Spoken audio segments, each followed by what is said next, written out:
All right, all right. Welcome back, everyone. Let's talk about the F5 breach because nothing says Monday morning panic like realizing your load balancer just became a data piñata for nation states. So, F5 discovered this breach back in August 2025, but didn't tell anyone until October, which, in breach disclosure time, is like finding out your ex has been dating someone new for 2 months, but they waited to change their Facebook status. F5 breach, how it was discovered. Now, how did they discover it? They noticed unauthorized access to their internal development systems. And I gotta ask, did they use their own F5 product to discover the breach? Because that would be the ultimate product testimonial. Our load balancer is so good, it even balanced the load of our own security incident. CISA came out and said the attackers were nation-state affiliated. Nation-state affiliated. That sounds like a dating app category. Swipe right if you're looking for someone with geopolitical ambitions and a talent for exfiltrating source code, loves long walks on the beach and stealing intellectual property, and CISA warned about the imminent risk of attacks on F5 devices. But honestly, I'm wondering what's the higher threat right now? The imminent risk of attacks on F5 devices? Or the fact that half the IT staff is furloughed during a government shutdown and can't do anything about it anyway? I'd love to see which GRC vendors could model that risk. What's more likely to cause a breach? Zero-day exploits or zero employees? I'm sure there's a compliance framework for that. Probably involves a spreadsheet and crying. What was stolen? Big IP source code. So what did they steal? Portions of the big IP source code. Portions. Like they went to a source code buffet and just grabbed what looked good. I'll take some authentication logic, a little encryption routine, and throw in some vulnerability notes for dessert. And they also stole vulnerability information. The irony here is beautiful. A company that sells security products got hacked, and the hackers stole information about security vulnerabilities. That's like breaking into a locksmith shop and stealing the keys to other people's houses. Now, F5 assures us they've detected no modifications to the product, nor any exploits in the wild. So everything's fine. The code's intact. No exploits detected. It's all good.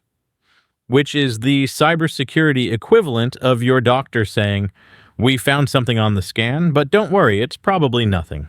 And speaking of CISA, can we talk about their advisory naming system?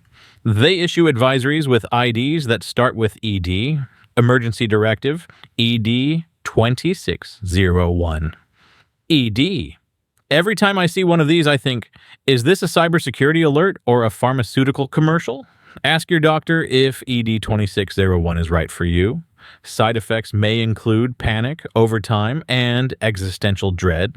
CVEs, remote code execution on management ports. The CVEs they're worried about? Remote code execution on management ports, which, by the way, should not be internet-facing, or VPN-facing, or Salt Typhoon-facing, or facing anything except maybe a brick wall in a locked data center guarded by wolves. But of course, someone out there has their management interface wide open to the internet, because it's easier that way. Yeah, you know what else is easier? Not having a job after the breach. CISA's guidance is actually good.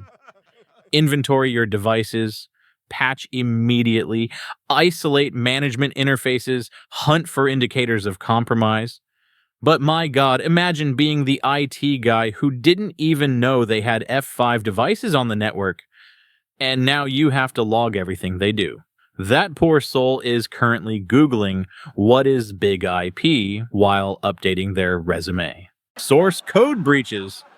You're in good company. Look, source code hacks happen to the best of us. Let's take a walk down memory lane, shall we? Uber got hacked in 2022. Hacker got into their systems, posted on Slack, "I am a hacker," which is the digital equivalent of walking into the office and yelling, "I don't work here?" Cisco got hacked in 2024. Their DevHub environment leaked source code, tokens, certificates, basically everything except the cafeteria menu. Google got hacked back in 2010 in Operation Aurora, which literally gave birth to the term APT, Advanced Persistent Threat. Before that, we just called them really annoying hackers who won't leave. SolarWinds got backdoored in 2021. That one was so bad, it became a verb. Did you get SolarWindsed? Yeah, we got SolarWindsed. And Microsoft got hacked by Lapsus Dollar in 2022. A group of teenagers. They stole source code for Bing and Cortana, which honestly, if you're going to steal Microsoft source code, aim higher. Nobody's out here saying, finally, I can see how Cortana works. So look, hacks happen. Even to the best of us. We don't want to blame the victim here. F5 makes good products. They're doing the right things now, but let's hope for F5's sake it was Russia or China behind this, and not Melissa from Arkansas making some sort of cyber terror political statement from her basement, because that would just be embarrassing. Good luck patching! All right, everyone, thanks for coming out tonight. And to all the IT folks watching, good luck getting change request windows approved to patch your big IP systems. May your KAB meetings be short and your rollback plans unnecessary. You're gonna need it.